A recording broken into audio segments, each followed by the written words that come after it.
Next, we'll hear from Dr. Erin Hennessy, who will discuss her work around community change. Dr. Hennessy is an assistant professor at the Friedman School of Nutrition Science and Policy within the Division of Nutrition, Communication, and Behavior Change at Tufts University. Please join me in welcoming Dr. Hennessy. Thank you, Dr. Anelli. I appreciate that introduction. Hi, everyone. It's a pleasure to join you today. I'm excited to join you at this part in the session because I think what I'm about to share with you dovetails really nicely to what we just talked about in the prior sessions. Before I dig in, I want to declare that I have no conflicts of interest to disclose. I do want to acknowledge, though, that I am a nutrition scientist. And I say that because I see myself as a student of systems science. And what I'm sharing with you today is through that lens and our research group's application of systems thinking and tools to advance community-level obesity prevention.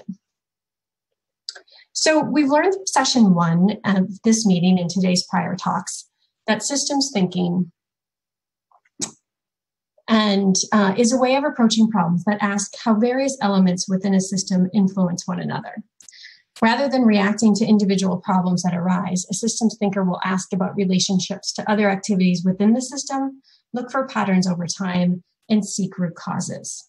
One model that's often used to explain systems thinking and systems change is the iceberg model. We know that an iceberg has only 10% of its total mass above the water, while 90% is underwater. But that 90% is what the ocean currents act on and what creates the iceberg's tip. The iceberg's behavior at its tip. Complex issues like obesity can be viewed in the same way. The tip of the iceberg represents the events that bring us all together, the obesity epidemic. It's what we can see above the water. Just below the surface, though, if you peek into the water, you can see the trends and patterns that are driving this event. In the context of obesity, these are things like poor diet, inactivity, stress, and so much more. But we're here today, and my talk specifically is about what's much deeper in the water. Underneath these events and trends, the third level we come to is structure. The policies, practices, and resource flows that drive obesity-related trends and events. The past 2 decades of research on obesity has predominantly focused on this level of the system and generated useful impacts and insights. However, each level down the iceberg offers a deeper understanding of the system being examined, as well as an increased leverage for changing it. If we are to truly address the obesity epidemic, we must go deeper into the system. What is beginning to emerge in the context of obesity is that there are other components at the level of structure that are important too. Some of them have been mentioned already, such as power dynamics and relationships and connections to others. Relationships and connections, or the quality of connections and communications, occur among actors in the system, especially among those with differing histories and viewpoints, while power dynamics represent the distribution of decision-making power, authority, and both formal and informal influence among individuals and organizations. The fourth level, then, is mental models. Mental models are our habits of thought, deeply held beliefs and assumptions, and the taken for granted ways of operating that influence how we think, what we do, and how we talk. But let us consider that the factors that I just discussed represent the 6 conditions of systems change. These 6 interdependent conditions typically play a significant role in holding problems like obesity in place. They exist with varying degrees of visibility to players in the system. And they occur at 3 different levels: structural change, relational change, and transformative change, that correspond with their visibility and their ability to transform a system. While the less explicit conditions are the most challenging to clarify, they can have huge impacts on shifting the system. Therefore, we must ensure that we pay sufficient attention to the relationships, power dynamics, and especially the underlying mental models embedded in our work. This is where the real opportunity and challenge exists for our collective efforts.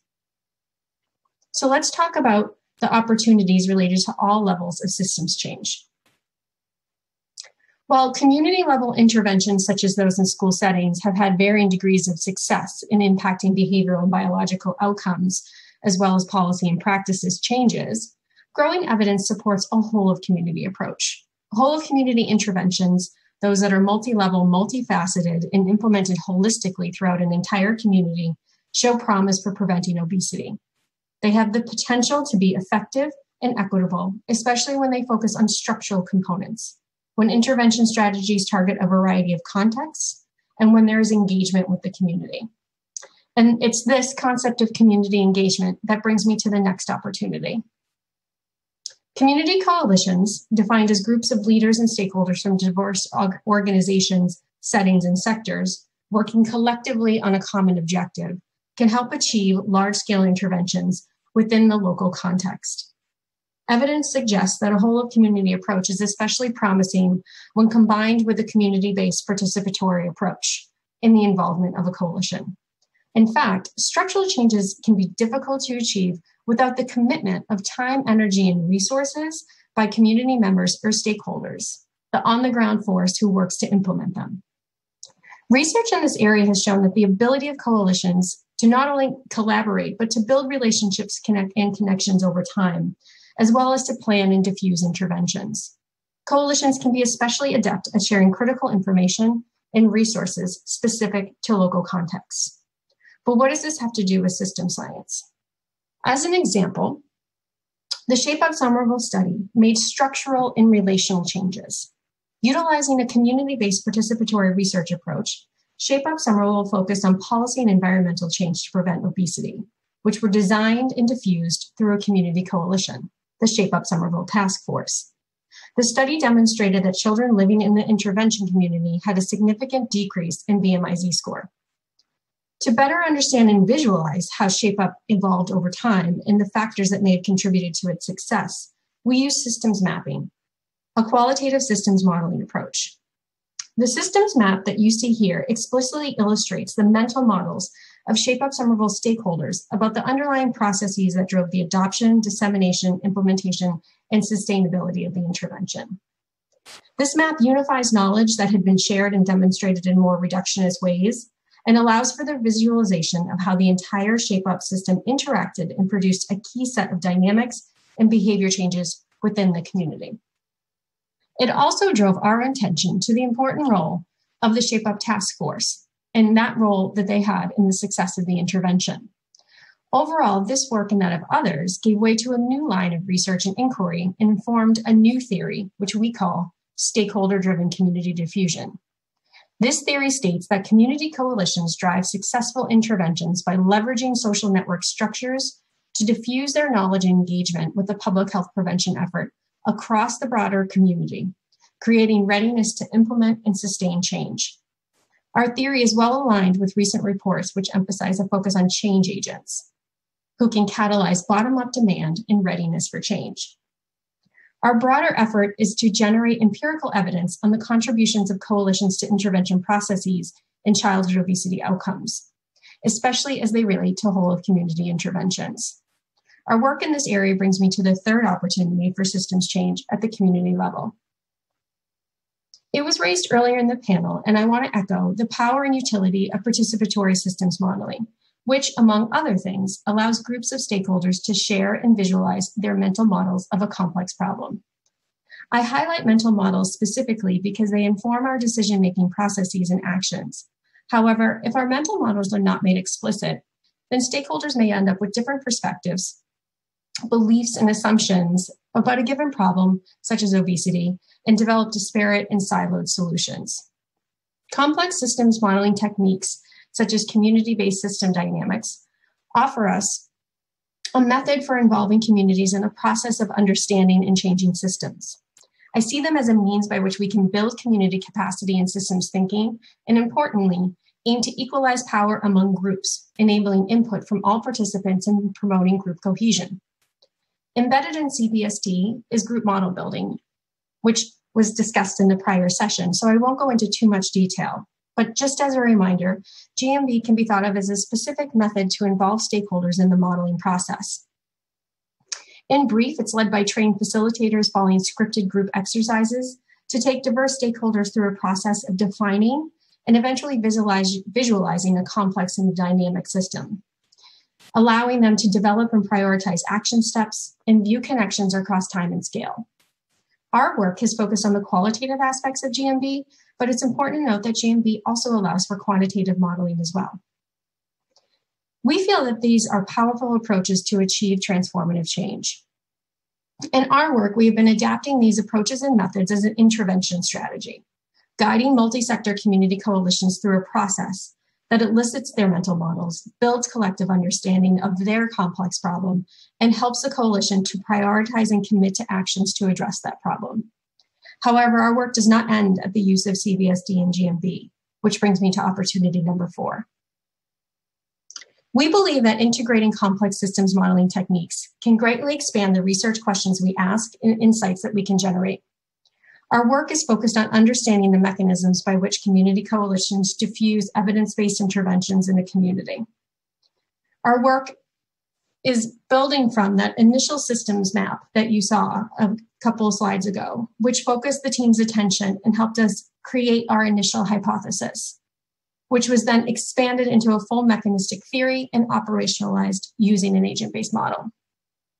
We've been using CBSD and GMB as an intervention strategy to engage and elicit the mental models and help to eventually shift, hopefully, their mental models of the way in which they think the system works.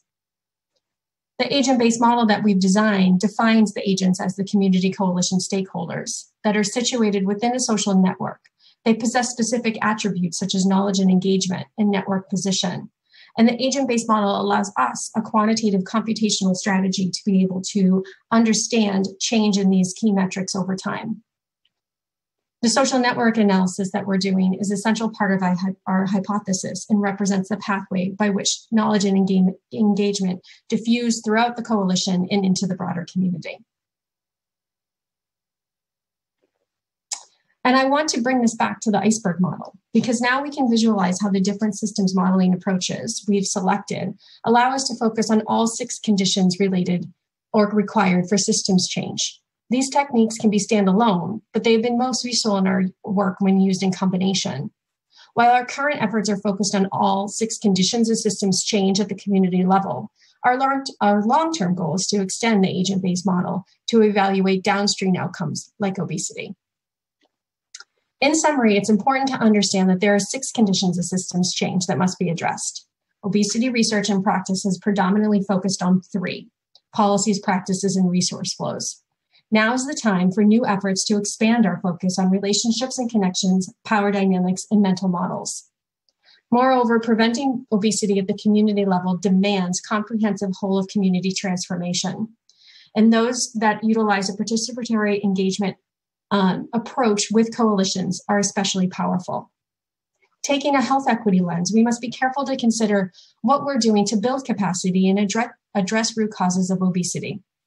There are system modeling techniques that are especially adept at doing this. CBSD and GMB bring together cross-sector stakeholders in structured activities that surface diverse perspectives, build consensus, diffuse evidence, and drive coordinated comprehensive action.